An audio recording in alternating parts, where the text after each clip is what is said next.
Queridas e queridos, a paz do Senhor, bom dia, boa tarde, boa noite a você que me assiste em qualquer lugar do planeta. Quero falar hoje de algo muito importante, que é muito requisitado em qualquer meio, seja ele religioso, profissional, seja ele político, qualquer meio. Quero falar com você sobre a sabedoria. O livro de Eclesiastes, no capítulo 1, versículo 18, o escritor escreve algo muito interessante. Ele diz o seguinte: porque há muita sabedoria, há muito enfado. E o que aumenta em ciência, aumenta em trabalho. Realmente a gente pode pensar que não, mas dá trabalho ter sabedoria. Dá trabalho ter ciência. Dá trabalho aprender. Dá trabalho estudar e se aprimorar. É certo que quando a gente estuda, quando a gente se dedica, quando nós prestamos o nosso tempo para aprender, para trazer para a gente o que a gente quer conquistar através do estudo, através do conhecimento, o final é satisfatório. Mas o processo para a gente adquirir é um processo lento e demorado. Além disso, o sábio tem que praticar um exercício muito importante. Quem quer ser sábio tem que saber, acima de tudo, lidar com a ignorância. Veja que, quando nós somos sábios, precisamos exercitar o suportar o outro. Existem pessoas que são ignorantes. Existem pessoas que estudam e são ignorantes ainda. A ignorância no sentido da falta de conhecimento. Porque o verdadeiro sábio é aquele que consegue, acima de tudo, ter a mente aberta para os novos aprendizados. Jesus sabia disso. Jesus muitas vezes repreendeu os discípulos para que eles pudessem abandonar a ignorância, abandonar a falta de conhecimento. Paulo vem escrevendo isso posteriormente.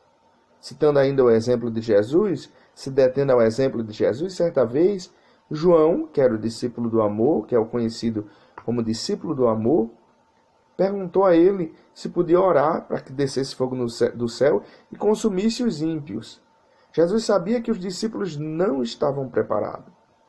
Para ter sabedoria, nós precisamos, acima de tudo, querer ser sábio. Paulo também escreveu isso. Paulo escreveu: examinai tudo e retende o bem. Quando Paulo escreve isso, Paulo diz assim: você tem que conhecer muito, tem que saber de muita coisa, para que você possa reter o que é bom. Paulo era estoicista, uma linha de pensamento que é uma linha de pensamento filosófico. Paulo sabia muito bem o que queria, por onde caminhar e como caminhar. E de certo, Paulo conhecia Eclesiastes capítulo 1, versículo 18, que foi escrito bem antes dele nascer, bem antes de Jesus nascer, inclusive, foi escrito possivelmente por Salomão, como muitos acreditam nisso. Quero te dizer uma coisa: ter sabedoria é algo essencial, porque nós só levamos aquilo que nós possuímos no termo de intelectualidade. Nada mais. Veja que nós podemos perder tudo, mas ninguém consegue tirar da gente o nosso conhecimento. Enquanto nossa mente, enquanto nosso cérebro conseguir reter, conseguir estar estável, conseguir estar saudável, nós reteremos o conhecimento. Isso é o conhecimento de tudo, principalmente o conhecimento de Deus. O conhecimento de Deus é importante porque ele não age só no espiritual. Quando nós conhecemos a Deus, nós conhecemos o mundo, nós conhecemos a pessoa, nós conhecemos tudo que nos rodeia. E é por isso que ser sábio não é fácil. Se você quer verdadeiramente ser sábio, se você quer verdadeiramente ser sábia, ter sabedoria para lidar com as intempéries da vida, você precisa, acima de tudo, conhecer a Deus. Conhecer o que foi que Ele falou na sua palavra. Não conhecer superficialmente, mas ir a fundo. Procurar realmente conhecer a Deus. Quando a gente conhece só no superficial, corremos no risco de cometer mais erros do que se nós não conhecêssemos nada. Existe muita gente por aí falando muita besteira porque não conhece a Deus. Pessoas que querem falar da Bíblia sem nunca ter folheado a Bíblia. Pessoas que não querem dedicar à sua vida um tempo necessário para pelo menos conhecer a Deus em sua essência. Realmente não dá certo. Quando essas pessoas tentam falar do que não conhecem, incorrem no risco e, na verdade, terminam cometendo erros absurdos, contratempos que muitas vezes são irreparáveis. Para que a gente possa falar de algo, nós precisamos conhecer sobre algo. E sobre Deus, nós precisamos conhecer muito. E quando nós acharmos que já conhecemos muito de Deus, nós ainda não conhecemos nada. Veja que a própria Bíblia diz que a loucura de Deus ainda é maior do que qualquer sabedoria dos homens, do que a maior sabedoria dos homens.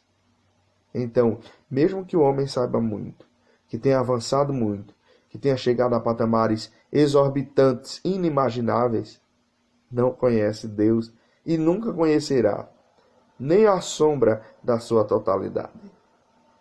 Que Deus nos ajude, que Deus nos abençoe, que Deus nos ensine a conhecer mais, a entender mais, principalmente de sua palavra. Porque quando nós entendemos a sua palavra, conhecemos a fundo a sua palavra, entenderemos também o outro, entenderemos também a nós mesmos e entenderemos o nosso mundo. E além de tudo, teremos conhecimento suficiente para morar com Ele lá na eternidade. Que Deus nos abençoe, que Deus nos ajude, que nos dê a oportunidade de ter sabedoria nesta vida. Grande abraço e até o próximo vídeo.